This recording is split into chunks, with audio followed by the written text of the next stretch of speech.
मेरे नबी पाक सल्लल्लाहु ताला अलैहि वसल्लम ने इरशाद फरमाया, एक बस्ती में 2 3 4 नेक लोग रहते थे। मेरे प्यारे करीम रसूल फरमाते हैं 3 4 बड़े परहेजगार, मुत्तकी, साफ सुथरे सूफी साहब, दरवेज साहब, अल्लामा साहब, बड़े जो कहते थे बिल्कुल जी मैं कोई बात नहीं करता, किसी बादशाह को नहीं छेड़ता, मैं तो बस लोगों को अल्लाह अल्लाह बताता हूँ, मेरा कोई ताल्लुक नहीं, कोई मरे कोई जिए। बड़े नेक, साफ सुथरे, परहेजगार। बाकी सारी बस्ती गुनाह करती थी। नबी पाक अलैहिस्सलाम फरमाते हैं रब करीम ने कुछ अरसे तक मोहलत दी, फिर मशीयत खुदाबंदी, अल्लाह का कानून हरकत में आया तो कहा जिब्रील सारी बस्ती तबाह कर दो, तबाह कर दो। अल्लाह मोहलत देता है, मोहलत देता है। हम लोग समझते हैं नहीं नहीं हमारी सियासी चालें सही चल रही हैं, अल्लाह मोहलत देता है। रब करीम ने फरमाया जिब्रील इन्हें तबाह कर दो। तो हज़रत जिब्रील अमीन अलैहिस्सलाम ने अर्ज़ की मौला वहाँ तो तेरे 3 4 बड़े नेक बंदे भी रहते हैं, बड़े परहेजगार, सच बोलने वाले, दयानतदारी वाले, हाजी साहब, नमाजी साहब, सूफी साहब, पीर साहब, बड़े खूबसूरत, उनका क्या करें? तो मेरे महबूब पाक अलैहिस्सलाम फरमाते हैं रब करीम ने फरमाया सबसे पहले उन्हें तबाह करना, सबसे पहले उन्हें सबसे पहले, और उलट दो बस्ती, पहले उनका नंबर लगाओ। या अल्लाह उनकी क्या गलती है? तो गलती सुन लें, गलती यह है कि उन्होंने 2 सिफतें पैदा की हैं, अगली 2 पैदा क्यों नहीं की? इल्लल्लज़ीना आमनू व आमिलुस सालिहात पे रोक क्यों गए, आगे क्यों नहीं बढ़े? अल्लाह करीम ने फरमाया जिब्रील देखो ना, मेरी नाफरमानी होती रही और इनके चेहरे पर कभी शिकन तक नहीं आया, लोग मेरा कानून तोड़ते रहे, इन्हें कभी बुरा ही नहीं लगा, गुनाह देखकर कभी ख्याल ही नहीं आया बदलने का। मेरे भाई उम्मत मुस्लिमा अपने लिए तो आई नहीं दुनिया में, नबी पाक की इसलिए थोड़े आए थे कि पैसे कमाएं, दुनियादारी करें, झूठ सच मारें और रुखसत हो जाएं, बच्चे पैदा करें। ये काम तो हिंदू, सिख, बुद्ध मत सारे कर रहे हैं, तू फकत इस काम के लिए थोड़ी आया है। कुंतुम खैरा उम्मतिन उखरिजत लिन्नास। दूसरी बात यह कि फिर हमें वो तरीका भी नहीं आता जिससे रब को मनाया जाता है। आप यकीन करें मुसलमान पे एक 5 वक्त की नमाज है, वो भी बोझ है। 2.5 घंटे की तकरीर और 5 मिनट की जमात में लोग भागते फिरते हैं, बड़ा मुश्किल है। आज तक मुसलमान एक 5 वक्त नमाज पढ़ने के लिए बहाने ढूंढ रहा है अभी तक। तो वो मुसलमान कहां से आएंगे जो रात को रोया करते थे, रातों को उठ के रोते थे, तो सवेरे अल्लाह काफिर के मुकाबले में इतनी मदद करता था, इतनी मदद करता था कि 10 मुसलमान लाखों को भगा दिया करते थे। इसलिए कि मदद किसकी शामिल होती थी? बोल के बताइए, कौन मदद करता था? क्योंकि देखे ना, ये हमें तरीका बताया नबी पाक ने। अल्लाह हुजूर से राजी था कि नहीं? यार इस पे जल्दी जल्दी बोलो, अल्लाह राजी था ना? तो बदर की रात हुजूर क्या करते रहे सारी रात? ही साथ नहीं था अल्लाह? वो तो वहां से फरमा रहा है गारे सौर से इन अल्लाह माना, महबूब कह दे कि अल्लाह तेरे साथ है। वहां थे महबूब कह रहे हैं अल्लाह हमारे साथ है, वहां से अल्लाह साथ था। पर सारी रात, बदर की सारी रात, और दुआ का रंग क्या था? हज़रत अबू बकर सिद्दीक फरमाते हैं हुजूर ने हाथ उठाए, अल्लाह ये मेरे 313 है, मैं कुल कमाई लेके आ गया, अल्लाह मेरी कुल कमाई है, अगर ये हलाक हो गए तो कयामत तक कौन तेरी इबादत करेगा, ऐ अल्लाह मदद फरमा। और हुजूर मनाते हैं रब को, कहते हैं या अल्लाह तूने वादा नहीं किया था तू मदद करेगा, या अल्लाह तेरा वादा नहीं था तू कामयाबी देगा, या अल्लाह तूने सारी रात मनाते गुजर गई, सारी रात। सुबह का उजाला चमका तो हज़रत अबू बकर फरमाते इतना लंबा सजदा किया, हुजूर सजदे में थे, मैं देखते देखते थक गया, मैं सजदे की हालत में ही हुजूर पर लेट गया, लिपट गया। मैंने कहा महबूबा सर उठाएं, वो देखे अल्लाह ने मदद नाज़िल फरमा भी दी है। उठाइए सर। हुजूर ने अल्लाह को मनाया, नबी पाक मनाया करते थे। हम अब सजदों में भी नहीं जाते, इतनी सो गई उम्मत, सजदों तकरीरों से इनकलाब लाना चाहते हैं, हम खाली नारों से इनकलाब बर्पा करना चाहते हैं। लोग जब रोते थे, बूढ़े लोग सजदों में, और आलिम फाजल सूफी की तो क्या बात है ना, वो तो अल्लाह के नुमाइंदे हैं कि जिसके सिर्फ सफेद बाल हो जाएं। मेरे नबी पाक अलैहिस्सलाम ने फरमाया रब तो इनकी बड़ी इज्जत करता है, इनकी बड़ी।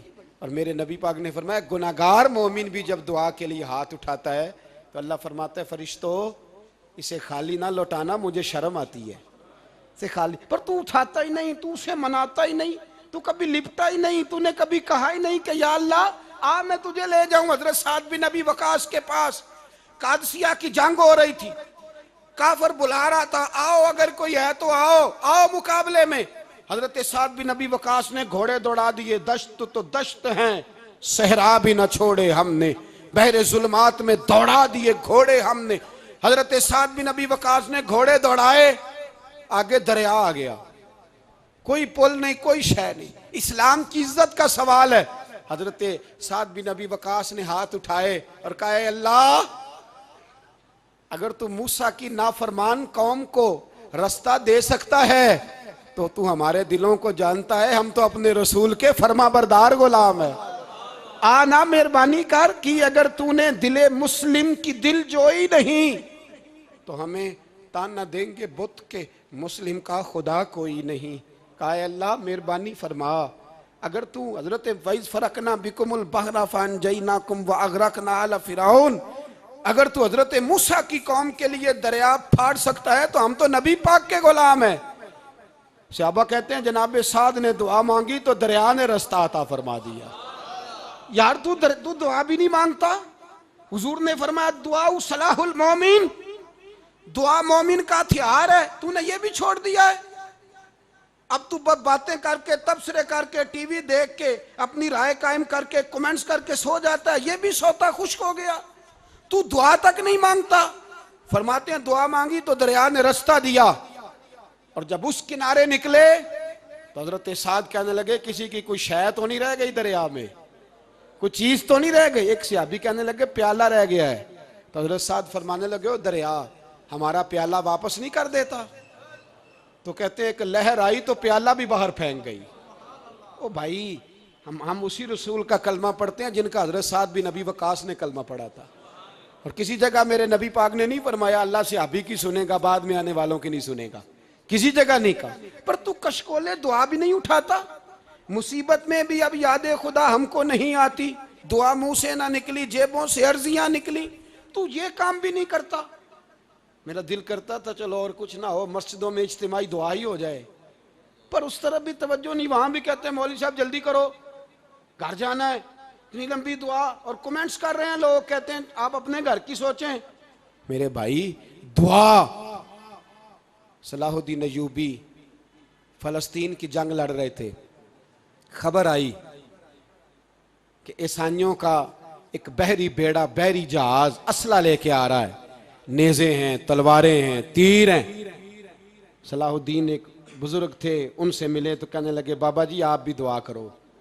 मैं भी दुआ करता हूँ, मुसलमानों के पास पहले असला नहीं, ईसाइयों ने और मंगा लिया है, कहीं ऐसा ना हो मुसलमानों के खिलाफ इतना असला इस्तेमाल हो। ये बात कही, बाबा जी को दुआ का कहा, खुद मस्जिद अक्सा में सारी रात रोते रहे। सलाहुद्दीन सारी रात, हमारा हुक्मरान जिसे रब्बाना आतिना फिद दुनिया पूरी नहीं पढ़नी आती, और अब तो ऐसे पीर आ गए हैं मैदान में जो सूरह फातिहा सीधी नहीं सुना सकते इल्ला माशाअल्लाह। सारी रात सलाहुद्दीन अय्यूबी रोते रहे। वो बुजुर्ग कहते हैं मैं भी कोने में था, पर जिस दर्द से इसने दुआ मांगी मैं नहीं मांग सका। सवेरे खबर आई कि दुश्मन का वो बहरी बेड़ा जो असला लेके आ रहा था दरिया में गर्क हो गया है। सुबह खबर आई तो वो शख्स एक आगे बाबा जी से कहने लगा बाबा जी वो बहरी बेड़ा दरिया में गर्क हो गया। तो बाबा जी रो पड़े, कहने लगे दरिया में गर्क नहीं हुआ, सलाहुद्दीन अय्यूबी की आंसुओं में गर्क हो गया है, इसके आंसुओं में गर्क हो गया है, इसने रब से दुआ ही ऐसी मांगी इसके आंसुओं में। तू दुआ भी नहीं मांगता मेरे भाई मुसलमानों के लिए, तू दुआ भी नहीं मांगता। इमाम हुसैन मैदान करबला में थे, एक रावी कहता है 3 दिन पानी बंद रहा है, रोटी बंद रही है, पर कुरान पाक की तिलावत 1 मिनट के लिए भी बंद नहीं हुई, दुआ और इल्तजा 1 मिनट के लिए भी बंद। हुसैन के खेमे से ये आवाज बार बार आती रही, या अल्लाह इस्तकामत भी दे और सब्र भी अता फरमा। दुआ का रास्ता बंद, तिलावत बंद नहीं हुई, अल्लाह की बारगाह में सजदे बंद नहीं हुए, तू छोड़ गया है। तू दुआ तक नहीं मांगता। दुआ तो इनकलाब बर्पा कर देती है, दुआ तो हालात बदल देती है, दुआ तो तब्दीली ले आती है। कोई बैठा हुआ मुझे दूर दुआ देता है, बस दुआ देता, फकत दुआ देता है। कोई बैठा हुआ मुझे दूर दुआ देता है, मैं डूबता हूं पर समुंदर उछाल देता है। ओ भाई तू दुआ भी छोड़ गया। पहली बात आपकी खिदमत में यह है कि जागे, मुसलमान बने। दूसरा कुछ नहीं कर सकते तो दुआ तो कर सकते हैं ना, दुआ का रास्ता अपनाएं। और फिर मेरे नबी पाक अलैहिस्सलाम ने दो बातें फरमाई, कान खोल के सुन लेना। दो बातें हुजूर ने फरमाया, एक वक्त आएगा कि मेरी उम्मत के खिलाफ काफिर एक दूसरे को आवाज़ें देंगे, आओ मुसलमानों को मारें, आओ मुसलमानों। तो सहाबा ने कहा, या रसूलल्लाह क्यों, हम थोड़े हो जाएंगे? फरमाया, नहीं, तुम बहुत ज़्यादा होंगे। 56 इस्लामी मुल्क हैं दुनिया में। कितने? बोल के बताना है। इतना सा बर्मा है, किसी गैर मुस्लिम का कुत्ता मर जाए तो ये चीख पड़ते हैं। और यहाँ कहती है अक़वाम मुत्तहिदा कि जी वो हमें दाखिल नहीं होने दे रहे। तो बंद करो फिर सलामती कौंसल, तहलील कर दो, अक़वाम मुत्तहिदा ख़त्म करो। अगर तुम्हारी को सुनता नहीं तो बनाई क्या है? सिर्फ मुसलमानों को प्रेशराइज करने के लिए। और हमारे मुसलमान भीख मांगते फिरते हैं, कहते हैं कहा है हमने अक़वाम मुत्तहिदा से। अब तुम अपने लिए काफिर से भीख मांगोगे, काफिर से भीख मांगोगे? मेरे अजीज नबी पाक अलैहिस्सलाम ने फरमाया, काफिर एक दूसरे को बुलाएंगे, मुसलमानों को मारे। या रसूलल्लाह हम थोड़े होंगे? फरमाया बहुत ज्यादा होंगे। तो हुजूर क्या होगा? फरमाया तुम्हें वाहन हो जाएगा। या रसूलल्लाह वो क्या है? फरमाया दुनिया से प्यार हो जाएगा, मरने को दिल नहीं करेगा। दुनिया से और मरने को, उस वक्त समझ लेना काफिर तुम पे हावी है। मैं अपना अंदाजा करूं, आप अपना करें। मुझे दौलत से कितना प्यार है और आपको कितना प्यार है। जाग के सुने ये लफ्ज रसूल पाक के सल्लल्लाहु अलैहि। हुजूर ने फरमाया जब तुझे दुनिया से प्यार हो जाए, दौलत से प्यार हो जाए, इक़्तिदार से प्यार हो जाए, और जब तुझे मौत बुरी लगने लगे, तेरा मरने को दिल ना करे, फिर काफिर तेरे ऊपर चढ़ आएगा।